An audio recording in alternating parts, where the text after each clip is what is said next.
পহেলা বৈশাখে প্রতি বছর একটা অশান্তির মধ্যে দিয়ে যাইতে হয়। একটা হাজবেন্ড বা বয়ফ্রেন্ড একটা মানসিক চাপে থাকে তার বউ বা গার্লফ্রেন্ডের কাছে। এমনই একটা গার্লফ্রেন্ড যখন তার বয়ফ্রেন্ডকে পহেলা বৈশাখ নিয়ে কথা বলে, তখন জান একটু আসো না, কথা আছে। বলো। আচ্ছা বলো তো, কোন শাড়িটা সুন্দর, এইটা না ওইটা? একটা কিনলেই হয় জান, ব্যাপার না, দুইটাই তো সুন্দর। না একটা বলো, কোনটা সুন্দর, এইটা না ওইটা? দুইটাই তো সুন্দর মনে হইতেছে, এইটা একটু বেশি সুন্দর, এইটা নাও। কিন্তু আমার তো ওইটা পছন্দ হয়েছে, ওইটা তোমার ভালো লাগে নাই? বাবু এত কাজ করতেছি বাবু, সারাদিন কাজ করছি, এখনো কাজ করতেছি, আমার মাথায় তো কাজ নিয়ে একটা টেনশনের মধ্যে থাকে না, দেখতেছো না? তোমার যেটা ভালো লাগে সেটা নাও, জিজ্ঞেস করছো বলে দিছি।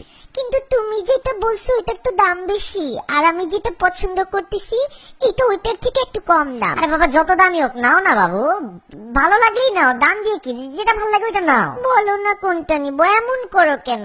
এই তোমার সমস্যাটা কি? 2 দিন আগে জিজ্ঞেস করলে দেশি মুরগি কিনবো না ফার্মের মুরগি, তোমার বললাম ভাই তুমি ফার্মের মুরগি কিনো, তুমি গিয়ে কিনে আনলা 4টা দেশি মুরগি 4টা ফার্মের মুরগি, ইচ্ছাটা তো তোমারই পূরণ হইলো তাই না?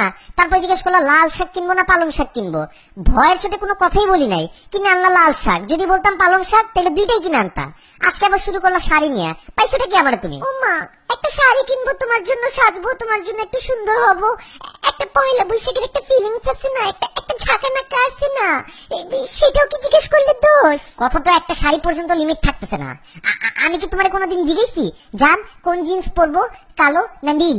জান কোন টি শার্ট পরবো, হাফাতা না ফুলাতা? জান কোন জুতা পরবো, এইটা পরবো না ওইটা পরবো? জিজ্ঞেসি তোমার কোনোদিন? ভালোবাসি দেখেই তো জিজ্ঞেস করি তোমাকে, এমন করো কেন? জান জিজ্ঞেস করার তো একটা লিমিট থাকে জান, তুমি তো এই লিমিটের গোষ্ঠী উদ্ধার করে ফেলছো।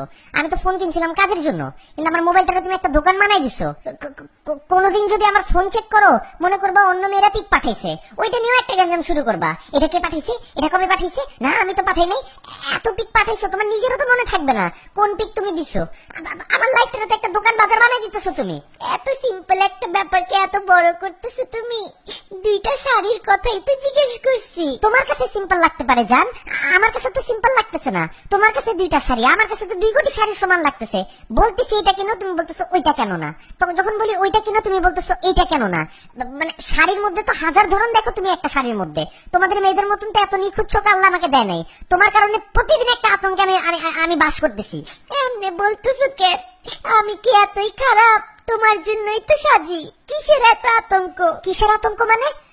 পয়লা বৈশাখ কেবল যাইতেছে, আমি যদি আজকে পরকিয়া করতাম এত আতঙ্কে থাকতাম না যতটা তোমার প্রশ্নের আতঙ্কে থাকতো। আমার প্রত্যেক দিন একটা নতুন আতঙ্ক নিয়ে আসো। তোমার পায়ে পড়ি যান, তোমার যেই শাড়ি পছন্দ সেই শাড়ি কিনো। তুমি কলা পাতা পেঁচাও যদি পরো আমার কাছে ওইটাও সুন্দর লাগবে। দূর একটা ফালতু, তুমি যাও তো, মুডটাই নষ্ট করে দিলা, অসভ্য কথাকার।